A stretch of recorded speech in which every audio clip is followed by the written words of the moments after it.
Day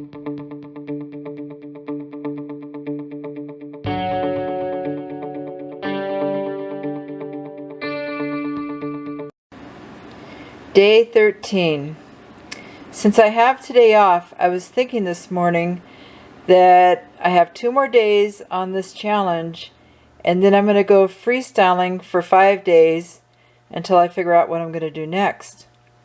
So, since today's my day off and I work the rest of the week until Saturday when I'm off again, I'm going to do a little bit of meal prep for 5 days so I can be a little bit more successful. So the first thing that I did was I took pork rinds in my food processor, the big one, and I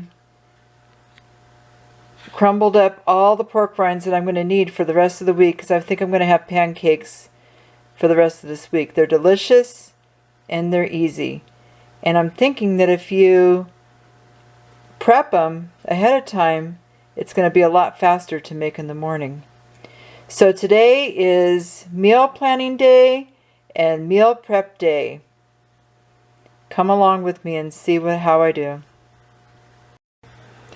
Okay, so I'm making breakfast for today, and I'm doing the Maria's pancakes, but just like I said yesterday, I think the batter is way too thin, so I added 1 tablespoon of psyllium husk. And if you're interested, this is what I use. Now brand whole psyllium husks. So I added it in and let it sit for about 5 minutes, because psyllium takes a little while to soak up some of the moisture, and it's made a nice little batter. Maybe a little bit too thick, but I'm going to go with that and see what it's like. So in my pan I have a little bit of coconut oil melting, and I added in my batter, just that big tablespoon, put it in, made 3 nice looking pancakes.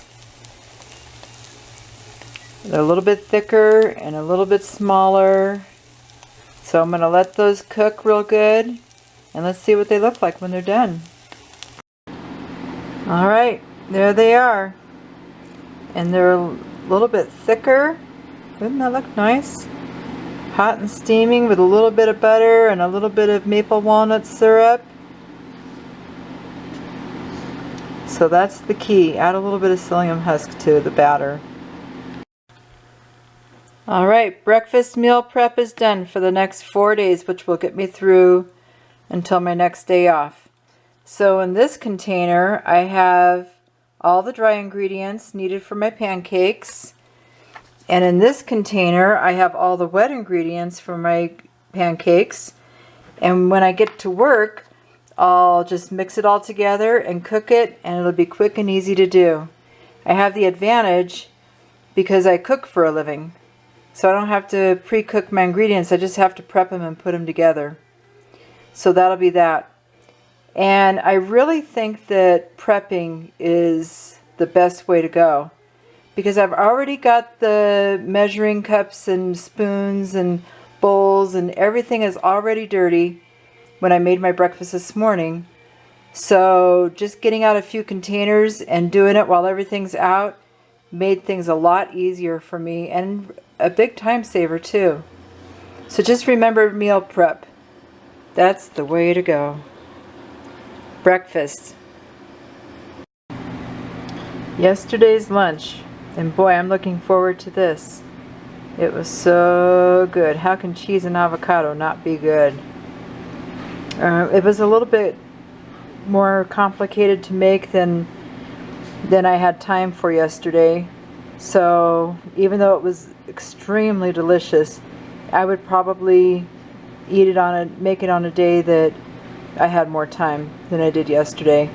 But live and learn. You never know about recipes until you try them. But even so, so good. Another summer thunderstorm. Oh my gosh, it is coming down. It is coming down.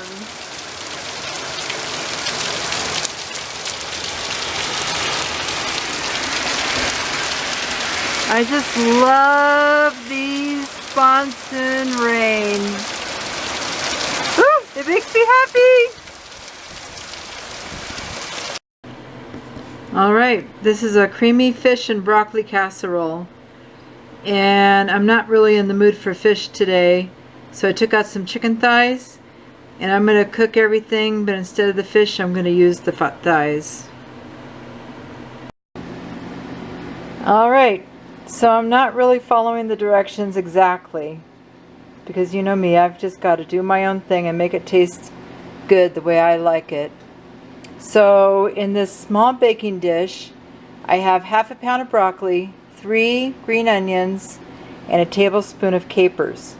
So I greased my pan and I put all the vegetables on the bottom, and then I put my 2 chicken thighs on top, and then I'm going to salt and pepper those. As soon as I salt and pepper those, I've got my sauce. This is the sauce that I made, and it's a half a tablespoon of Dijon mustard. Oh man, one of my other favorite things. 2/3 cup heavy whipping cream, and half a tablespoon of dried parsley. So I'm going to season my chicken. I'm going to pour this on top, and then I've got butter, 1 2/3 ounce of butter, and I'm going to put that on top.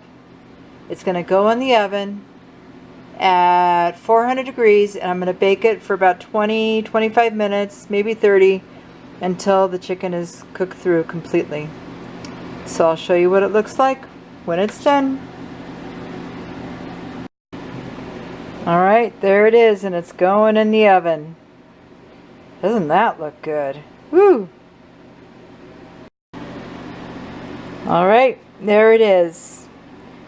Creamy chicken and broccoli casserole on top of a pile of leafy greens.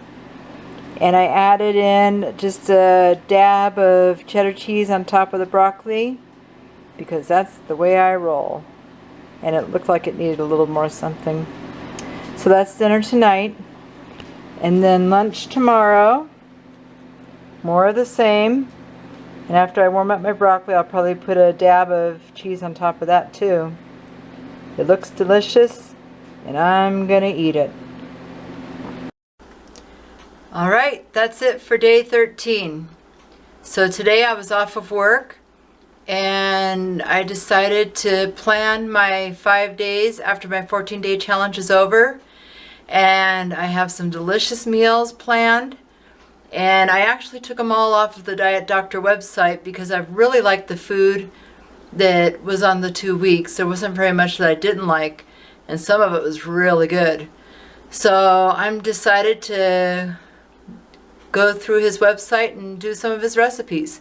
And one thing that I've really learned this last almost 2 weeks is cook enough for dinner, for lunch tomorrow, and you have another meal already done. So I prep my breakfast until the end of the week, and lunch will be my dinner the day before.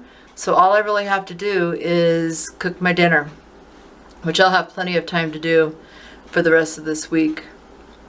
So that's about it for today, day 13. Tomorrow is day 14. Woo! Woo! Woo! All right. So that's about it. So keep calm and keto on.